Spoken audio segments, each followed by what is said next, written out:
This story happened to a 43-year-old tricycle driver in Quezon City, Philippines. It was early in the morning when he picked up a nurse heading to a private hospital. Everything seemed normal, not until they were about to arrive at the hospital. The nurse went missing, as if they had just vanished in the air. The moment he returned to the terminal station, another driver asked him, "Why did you leave without any passengers?"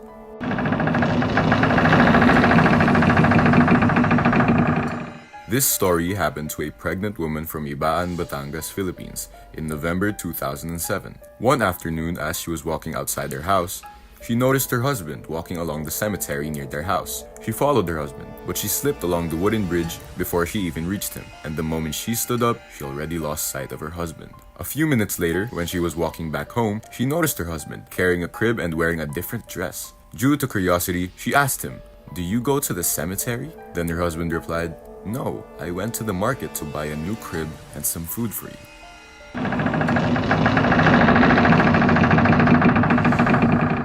This story happened years ago to a man and his three friends who were drinking near a cemetery. Around 11 p.m., they noticed a mysterious woman standing across the street, illuminated only by a faint streetlight. Despite the heavy rain, she remained motionless. When one of the men teased her, she suddenly moved towards them, but the group of men hastened to flee in panic when all of them noticed that her feet were floating above the ground. Weeks later, a decomposing female body was discovered nearby, and the suspect was caught, confessing to rape and murder.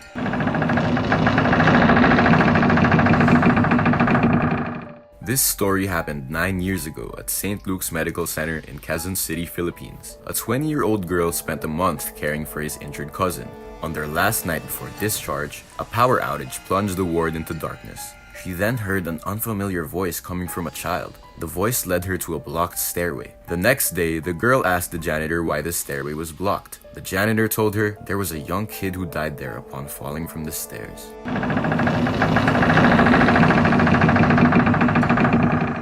This story happened to a university graduate in Rizal, Philippines during a campus party. It was around 11 p.m. when a male student urgently needed to use the restroom. Rushing to the second-floor restroom in the rear building, he climbed the stairs ahead of his friends. Before entering the restroom, he noticed that there was a female student wearing a long-sleeved checkered shirt who entered the restroom before him. Due to curiosity as to why the female student went to the male restroom, he knocked on the door continuously, but no one responded.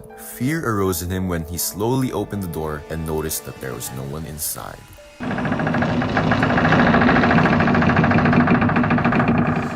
This story happened to a female nurse at the Philippine General Hospital in Manila. While on night duty in the ICU, she saw a child walking towards room 314. As she walked towards the child, the kid suddenly vanished. Due to fear, she immediately left the room. Upon returning to the duty room, she found a cryptic message on a piece of paper saying help. Immediately after seeing that, she approached her coworkers and told them what happened. A day after the incident, she found out that the patient in 314 died a few hours after she saw the letter.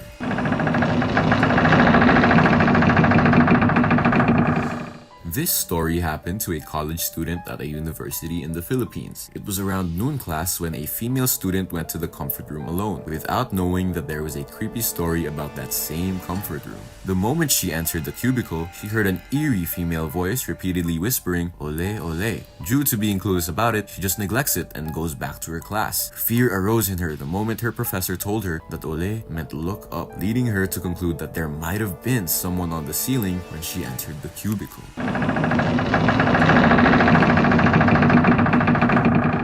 This story happened 5 years ago to a part-time computer shop employee in Iloilo, Philippines. He worked beside the owner's old house, where there was a rumor about the family being aswang, or supernatural beings. Initially, he didn't believe the rumors, not until he experiences mysterious encounters with the owner's elderly mother, who smiles at him and vanishes from the window. Fear and curiosity arose in him when he started to ask questions to his neighbors. He started to feel cold and nervous the moment he heard that the old woman he saw peeking in the window was bedridden, and it was impossible for her to stand up and go to the window.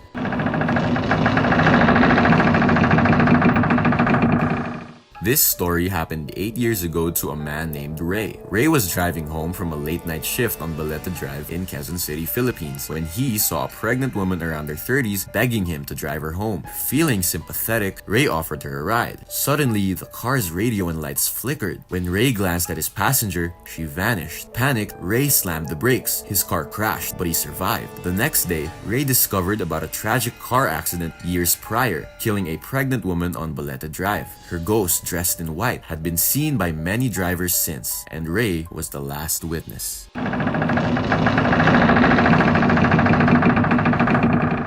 This story happened to a male tourist guide on Corregidor Island in the Philippines. While leading visitors to the abandoned hospital, he noticed a strange humanoid figure, but before he could check it, his guests approached him and lost sight of it. Fear arose in him the next morning as he was reviewing the tour photos taken by a visitor. A soldier in a World War II uniform was captured standing beside him. He was even more shocked the moment the guest who approached him said that "I called you that time because you looked like you were talking with someone and it scared us."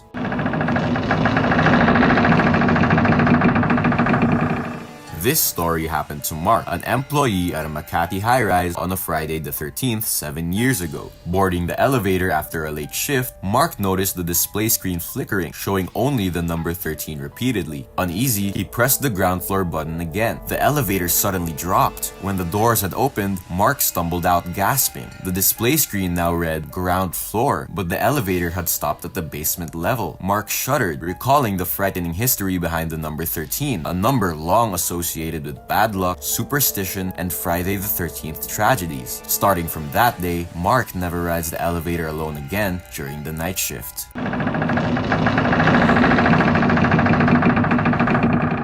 This story happened years ago to a newly assigned female nurse in a rural area in Pangasinan, Philippines. Although unfamiliar with the deceased, she attended the wake as she was quite close to the family. Before approaching the coffin, she noticed a mysterious guest. An elderly woman in an old-fashioned attire quietly entered, placed a sampaguita flower beside the deceased, and left. Fear arose in her as she drew closer to the coffin and realized that the mysterious woman she saw was the dead person inside the coffin.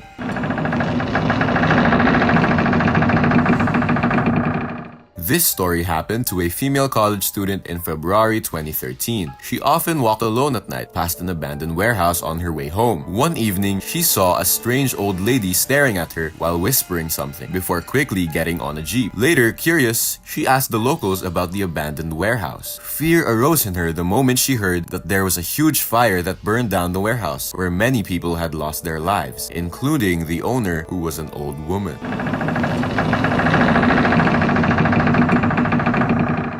This story happened during All Souls Day to a young girl believed to have an open third eye. Due to a lack of money, her family couldn't afford to visit their deceased grandmother's grave. That night, while her little brother slept beside her, she opened her eyes and was shocked to see an elderly woman with a blurry face kneeling before her, staring intently at her little brother. When she closed her eyes, she heard the old woman whispering her brother's nickname, the same nickname only their grandmother called him. Fear arose in her, and she started to shout to call her parents.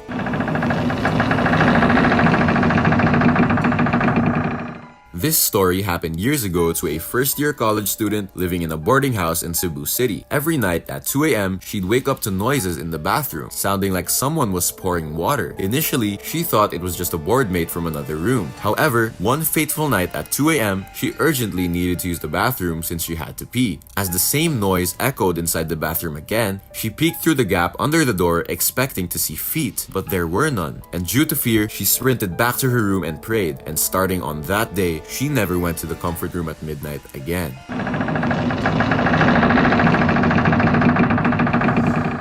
This story happened to a freshman student at a state university in Bicol, Philippines. Due to the distance from her home to the school, she had to stay in the school dormitory. Everything seemed normal, not until one night when there was someone pulling on her blanket. Fear arose the moment she realized that it was a solo dormitory room. She kept her eyes closed until the night passed by, and the next morning she noticed that there was an ID beside her bed. Due to curiosity, she searched for whom it belonged to. She immediately left the dormitory room the moment she realized it belonged to someone who committed suicide in that same room.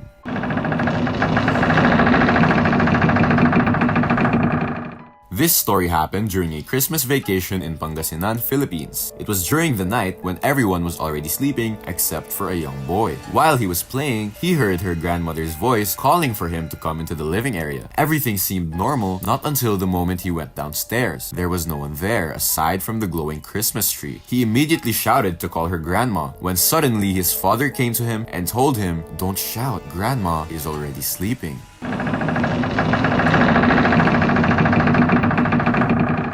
This story happened in Makati, Philippines. It was around midnight after a birthday party. Everyone was already tired and already asleep, aside from a man who was still praying. Everything seemed normal, not until he started Hail Mary. A creepy voice started joining him in prayer, which caught his attention. Initially, he thought it was his friend joking with him, not until he opened his eyes. It was a humanoid figure covered in a white cloak kneeling beside him, slowly turning its head towards him. Before he saw what was inside the cloak, he immediately shouted, which startled everyone in the room.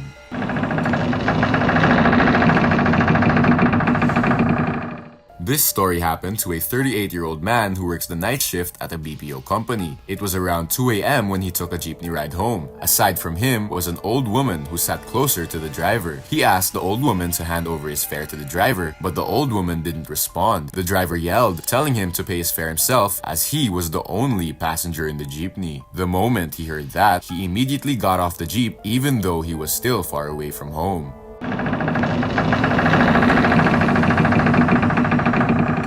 This story happened to a male college student at his dormitory on Dagupan Street, Manila. It was around midnight when he had to use the bathroom, and on his way, he saw his roommate sitting up, staring blankly. "Is everything okay?" he asked, but got no response. Thinking his roommate was just tired, the student went back to bed, worried about his early class. But the next morning, his roommate was found dead, pale and cold. The student believed his roommate died from a nightmare, which means the time he talked to him was also the time while he was inside his nightmare.